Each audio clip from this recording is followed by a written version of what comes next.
Narito na naman tayo para sa isang napaka-sweet at nakakakilig na love story nila Kalingap Edu at Ate Viancy. Tulad mo ay aking makilala. Sa pagpapatuloy ng kanilang love story ay maiba naman ang ating setting. Hindi na si Kalingap Edu ang magsasurprise kay Viancy sa kanilang bahay, kundi si Viancy naman.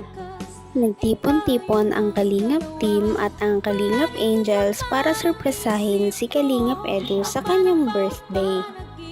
Halata naman sa mata ni Viancy na parang gusto niya na talaga makita si Kalingap Edu dahil nga matagal silang hindi nagkita gawa ng pagpunta ni Kalingap Edu sa Hong Kong. Happy birthday!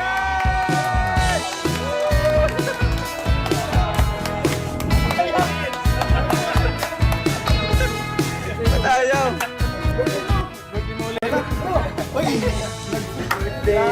Ayan, may nagpansin. Bakas kay Kalingap Edu ang gulat at saya dala ng surprise para sa kanya. Masayang masaya siya dahil nandoon ang mga taong mahalaga para sa kanya, ang Kalingap team, ang Kalingap Angels at syempre si Viancy.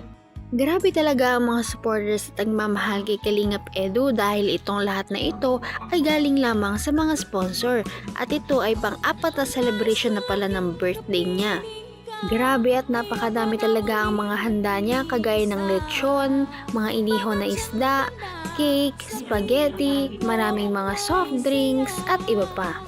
Naman, hindi may iwasan na maging thankful talaga si Kalingap Edu sa lahat ng mga blessing at pagmamahal na natatanggap niya. Grabe din ang effort ni Viancy para sa birthday na ito dahil naghanda siya ng isang kanta para lamang kay Kalingap Edu. O pa rin kaya kung makakita ka ng higit sa isang katulad ko, magbabago tulad ng sinabi ko. Ang pag-ibig ko'y para lamang sa iisang puso, sana ay hindi lamang sa labi mo naririnig. Yan ay asahan mo pagkat ako'y tapat sa pag-ibig. Sabihin mo lagi mahal at hindi panandalian kundi panghabang. Grabe pala at napakaganda rin talaga ng boses ni Viancy. Mahiyain nga lang siya pero talented din pala siya.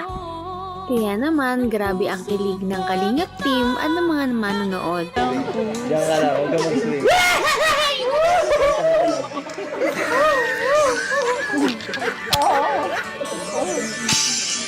Nagpasalamat naman si Kalingap Edu dahil sa effort ni Viancy para sa kanya.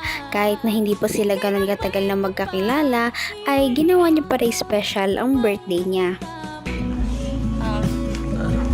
Message ko lang po na stay humble. Tsaka huwag kang magbabago po. Tapos, Patuloy mo lang po yung mga ginagawa mo, yung pagtulong po sa mga nangailangan. Tsaka don't forget to smile po palagi kasi bagay po. tapos. Mag-iingat ka po palagi sa Hindi na nga maitatago talaga ni Viancy ang kanyang nararamdaman dahil hindi talaga siya mapirmi kapag kausap si Kalingap Edu. Pulang-pula na naman siya na para bang sasabog na naman siya sa kilig. May surprise din ako para sa'yo. Walaan mo. Ay, joke lang. Ito, galing to sa Hong Kong, itong pinadala ko. Ay, pinadala na pati. Pinamili ko. Galing sa Hong Kong. Sana magustuhan mo. Ako sa siya'y nalalaki. Kung ikaw tingin, huwag mo Simple lang to. Teka lang, yung ibibigay ko muna yung sa ibang bigay ng mga fans mo. Grabe na talaga ang kasikatan ng tambalang Kalingap Edu at Viancy dahil kahit hanggang Hong Kong ay may mga supporters pa rin talaga sila. Maraming nagbigay kay Viancy ng mga regalo kagaya ng mga damit, sombrero, mga mamahaling pabango at iba pa. pinakahuli nilang binuksan ang mga pinamili ni Kalingap Edu. Ito sa akin to. Sana ay nagustuhan mo. Una, yan. Baka di ka mahilig sa matamis. Pero ito. Baka Thank you po. pamigay mo na lang kung gusto mo. At ito. Ito. Tingnan. Bag. Yan. Simple lang. Mahilig ka maglayas-layas eh. Pag may mga ka. Grabe at napakadaming pinamili ni Kalingap Edu para kay Viancy para lamang mapasaya siya. Binila niya si Viancy ng mga chocolate, pulseras, mga bag, at higit sa lahat, Siyempre. Kailangan tayo mag-effort para kasi special naman yung si Biancy sa atin. Ito. Alam mo kung ano to? Pambira. Dalawa to. Promise ring. Hindi. Ano lang. Parang Remembrance.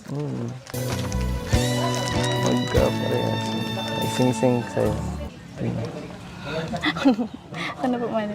Sinusuot yan. Yan. Thank you po. Tapos, meron din ako niyan. Dalawa yan. Tapos malaki. Dal. Ito, last na to. Ito. Wow, pambira. Ito po. Tara! Para magustuhan mo. Dami po. grabe talaga at parang special na talaga si Viancy para kay Kalingap Edu sa dami ng kanyang pinamili. Sa dami ng pinamigay ni Kalingap Edu ay parang hindi naman siya ang may birthday kundi si Viancy. Parang na-miss talaga nila ang isa't isa dahil sa dami ng kanilang mga sweet moments sa pag-uusap nilang dalawa. Nagustuhan mo? Sobra po.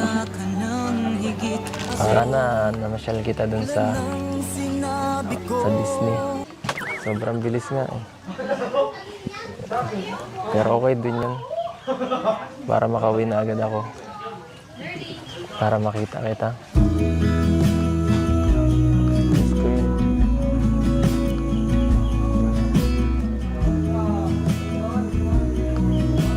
Miss ko yung pagpunta sa dagat.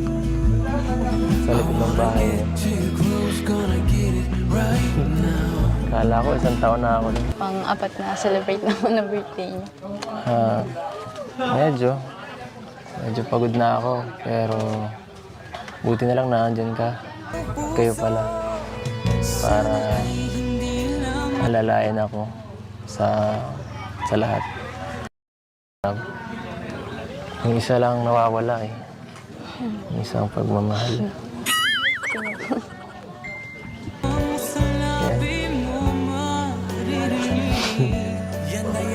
Grabe naman talaga ang pagpaparamdam ni Kalingap Edu na importante si Viancy para sa kanya. At hindi rin may tatago ni Viancy na parang tumatalab din sa kanya ang mga ginagawa at sinasabi ni Kalingap Edu. Mukhang malaki talaga ang chance na magkatuluyan ang dalawa. Paano ba naman? Siguro sa pagkamiss ni Kalingap Edu ay kaya banat siya ng banat ngayon kay Viancy. Miss ko yan. Yung mga mata mong yan. Napakaganda. Nangungusap sa akin. Parang kinikiliti ako eh. Ay.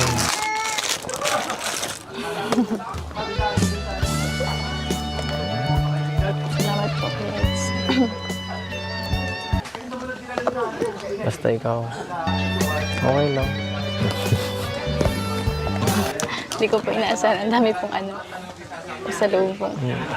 Siyempre, ganoon talaga. Pag bibigyan mo dapat ang special na tao, dapat siyempre special na. Dinamihan ko na para Grabe talaga ang sunod-sunod na banat ni Kalingap Edu kay Viancy, kaya naman halatang halata na kinikilig na rin ito.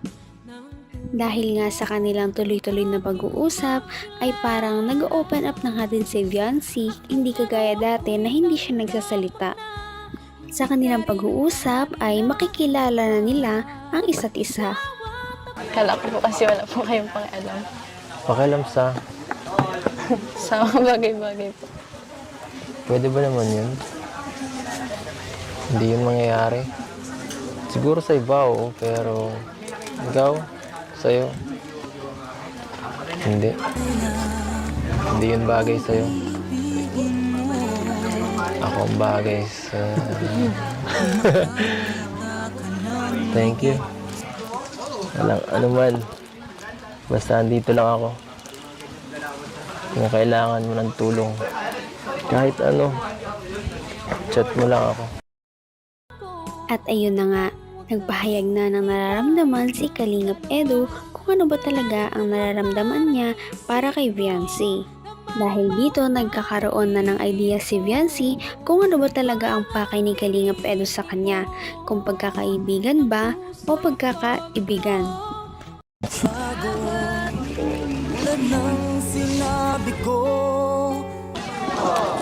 Thank you po.